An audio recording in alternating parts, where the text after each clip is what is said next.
கர்த்தருடைய பரிசுத்த நாமத்திற்கு மகிமை உண்டாவதாக.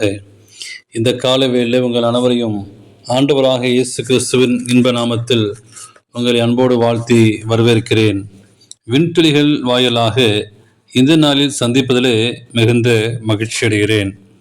கொலேசியர் 3:16 வாசிக்கும்போது, கிறிஸ்துவின் வசனம் உங்களுக்குள்ளே சகல ஞானத்தோடும் பரிபூர்ணமாக வாசமாயிருப்பதாக, சங்கீதங்களாலும் கீர்த்தனைகளாலும் ஞான பாட்டினாலும் ஒருவருக்கொருவர் போதித்து புத்தி சொல்லிக் கொண்டு உங்கள் இருதயத்தின் கருத்துக்களை கர்த்தர் பக்தியுடன் பாடுங்கள் என்று சொல்லி நாம் வாசிக்கிறோம்.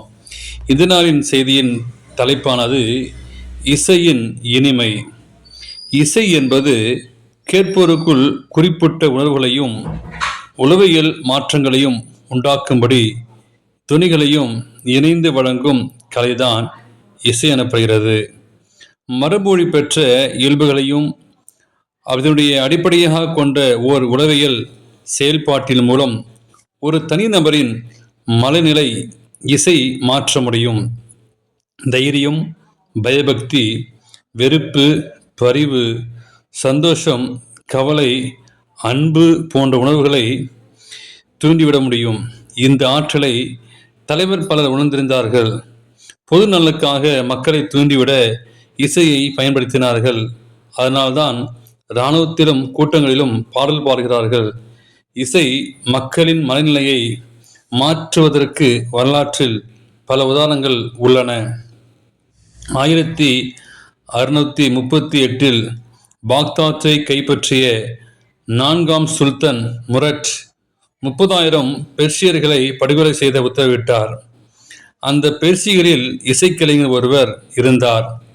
தான் மரிப்பதற்கு முன் பேரரசரை பார்க்க விரும்பினார். சுல்தானுக்கு முன் சென்ற அந்த கலைஞன் சுல்தான் பாக்தாத்தை பிடித்த கதையை வீணை கொண்டு அருமையாக பாடி காண்பித்தார். பாடலின் ராகமும் பாடலின் பேரரசின் மனநிலை மாற்றியது. சிறைக்கிரியலுக்கு தான் கொடுத்திருந்த தண்டனையை ரத்து செய்தார். வாட்டர்லூ யுத்தத்தில் 42ஆம் படையினர் பிரெஞ்சு படையின் பயங்கர தாக்குதலுக்கு ஆளாயிருந்தனர். வெலிங்டன் பிரபு இதை கவனித்தார். பாடல் குழு பாடுவதையும் நீத்திருப்பதையும் கவனித்தார். பிரபல பாடல் ஒன்றை மொழிவீச்சோடு பாட செய்தார். எங்கிருந்தோ வீரர்களுக்கு பலன் வந்தது.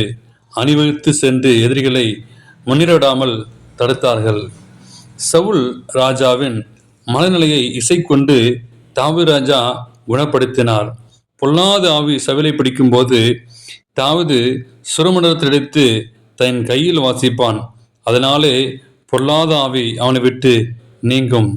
நம்ம சுற்றிலும் இருக்கிறவர்கள் மனநிலையை மாற்ற இயேசுவும் இசையை பயன்படுத்துகிறார் என்று சொல்லி திருக்கதரிசி எலஞ்சிவெட் கூறுகிறார்கள். ஒருவர் தவறு செய்தால் சங்கீதங்களால் ஒன்றை பாட ஆரம்பிப்பார். அவர் மேல் முன்பு குற்றங்கண்டவர்கள் அவர் பாடலை உணர்த்துமே அவர்களும் பாட ஆரம்பிப்பார்கள். பெரும்பாலும் பாடல் மூலமாகவே பரவசமாக பேசுவார். அவர் சத்தமாக ஜெயிப்பதை தேவனுக்கு நன்றி செலுத்துவதையும் நாசரேத்தூரார் கேட்காமல் அவரோடு இருந்தவர்களும் தங்களால் சந்தோஷம் அடைவார்கள். அவர் எடுக்கும் துதிகள் தீய தூதர்களை விரட்டி எடுத்து அந்த இடத்தை சுகந்த வாசனையால் நிரப்பும். தாம் பாடுவதை கேட்போரின் இருதயங்களையும் சிறையிலிருந்து அவர்கள் எதிர்கால திட்டத்தை நித்தி விட்டதற்கு எடுத்துச் செல்ல மிகவும் பிரயோஜனமாக இருக்கும். அந்த இசை இனிமையானது. அதை நாம் கேட்டு ஒவ்வொரு நாளும் தேவனுடைய பாடலை கேட்டு மகிழ்வோம். தேவன் தாமே உங்களை ஆசீர்வதிப்பாராக. ஆமேன்.